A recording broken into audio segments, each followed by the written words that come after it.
Did you know that one college just accidentally gutted its own infrastructure by rolling out retirement packages faster than a semester's final exam week?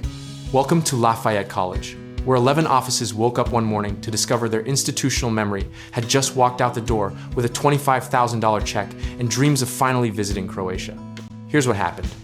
Sometime in late fall, while students were cramming for midterms and faculty were grading papers, Lafayette's finance team decided it was the perfect moment to offer long-tenured staff an early retirement deal so attractive that custodians, administrative assistants, and departmental backbone employees couldn't refuse.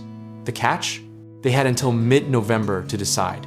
And by the time the holidays rolled around, entire offices were operating like a restaurant kitchen on the busiest night of the year, with half the staff calling in sick. Think of a college campus like a complex machine, where the gears you never notice are actually the ones keeping everything running. Those administrative assistants who know which form goes where, which dean needs what signature, and why the photocopier only works if you hit it twice on the left side, they're gone. The custodians who understood the building's quirks, the maintenance schedules, and the location of that one breaker that controls half the science building, also gone. The retirement package itself was reportedly generous. A $25,000 stipend plus 25% of annual salary as a golden paracrase out the door. For employees who'd been thinking about retirement anyway, this was like winning a small lottery with a side of get out while you still can. But here's the brutal irony. The very people who made Lafayette function smoothly were the ones most likely to take the deal because they'd been there long enough to qualify, creating a brain drain that no orientation manual can fix. Department heads are describing the situation with the kind of bewildered frustration you'd expect from someone who just discovered their co-pilot bailed mid-flight. One day you're planning the spring semester, the next you're training temporary workers on systems so Byzantine that even the people who built them needed a manual. Some offices are now running on institutional knowledge held together by post-it notes and prayers, with remaining staff picking up duties they never trained for while HR scrambles to backfill positions that require years of experience to do well. The college's finance team insists this wasn't some reckless cost-cutting measure, but rather a response to employee requests for early retirement options. They point out that human resources is supporting transitions and that this kind of workforce planning is normal in higher education. But when you time your retirement incentive like a surprise pop quiz, with acceptances due in mid-November and exits happening during winter break, you're not exactly setting yourself up for a smooth transition period. Faculty members, predictably, are furious about the top-down approach, arguing that departments should have been consulted before an initiative that would fundamentally reshape their operational capacity. It's the classic institutional tension.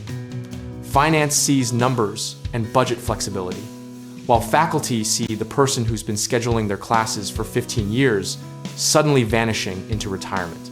Both perspectives have merit, but the lack of communication between them created a situation where nobody was prepared for the exodus that followed. Now let's zoom out, because this isn't really about Lafayette College specifically.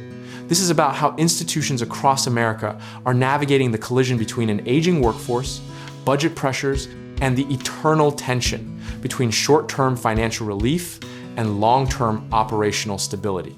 Offer people a generous exit and you solve one problem while creating 10 others. But the budget savings show up immediately while the chaos unfolds over months.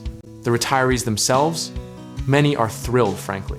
After decades of service, they're finally getting compensated to leave on their own terms with enough money to travel, pursue hobbies, or just sleep past 6 a.m. without an alarm clock screaming at them.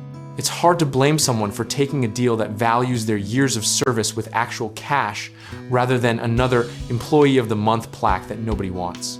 But here's the uncomfortable truth that nobody in administration wants to admit. Institutional knowledge doesn't transfer via memo. When someone who's worked in the same office for 20 years retires, they take with them thousands of tiny decisions, workarounds, relationships, and unwritten rules that keep chaos at bay. You can hire a replacement, but that person will spend months just figuring out where the staplers are kept, let alone understanding the political dynamics of interdepartmental requisition forms. The timing issue keeps coming back like a bad penny. Mid-November deadline, holiday departures, spring semester starting with half the staff either gone or scrambling. It's almost as if nobody in the decision-making chain stopped to ask, what happens when all these people actually say yes? The optimism that launched this initiative has curdled into a cautionary tale about the difference between workforce planning on a spreadsheet and workforce planning in reality. History is littered with organizations that offer generous buyouts only to discover they'd accidentally encouraged their most competent people to leave. The employees who stay are often the ones who couldn't afford to go or who were too new to qualify, which creates a survivorship bias where you're left with either the very young or the very desperate. Meanwhile, the people who knew where all the bodies were buried, sometimes literally in the case of maintenance staff, are now sending postcards from retirement communities in Florida. So what's the lesson here for other institutions watching Lafayette's experiment unfold? First, timing matters. Don't launch major workforce transitions during the busiest parts of the academic calendar or right before major operational periods. Second, communication matters more. Loop in the people who'll be affected before you announce initiatives that will fundamentally change how they do their jobs.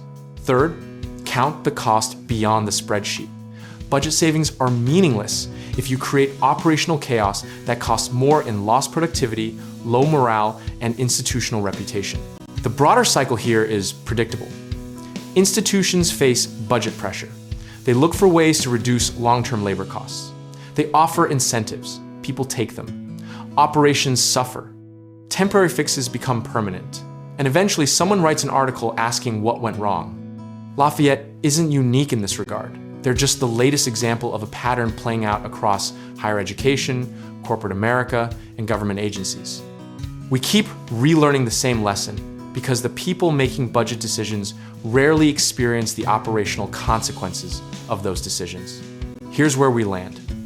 Discipline in workforce planning means thinking beyond this quarter's budget and considering what happens when institutional knowledge walks out the door. It means sizing your incentives appropriately, understanding that not everyone should be encouraged to leave simultaneously, and building in transition time that respects both the people leaving and the people staying. The college will recover, new staff will learn the ropes, and in 5 years, this will be a cautionary anecdote in faculty meetings, but the cost of learning this lesson the hard way extends far beyond the $25,000 stipends. Whether you're navigating institutional transitions, planning your own career moves, or just trying to understand how organizations occasionally shoot themselves in the foot, remember that the most important resource in any operation is the people who make it work. If you're looking to get started in real estate investing, home contracting work, or finding the right lenders for your next project, check out our links in the description below.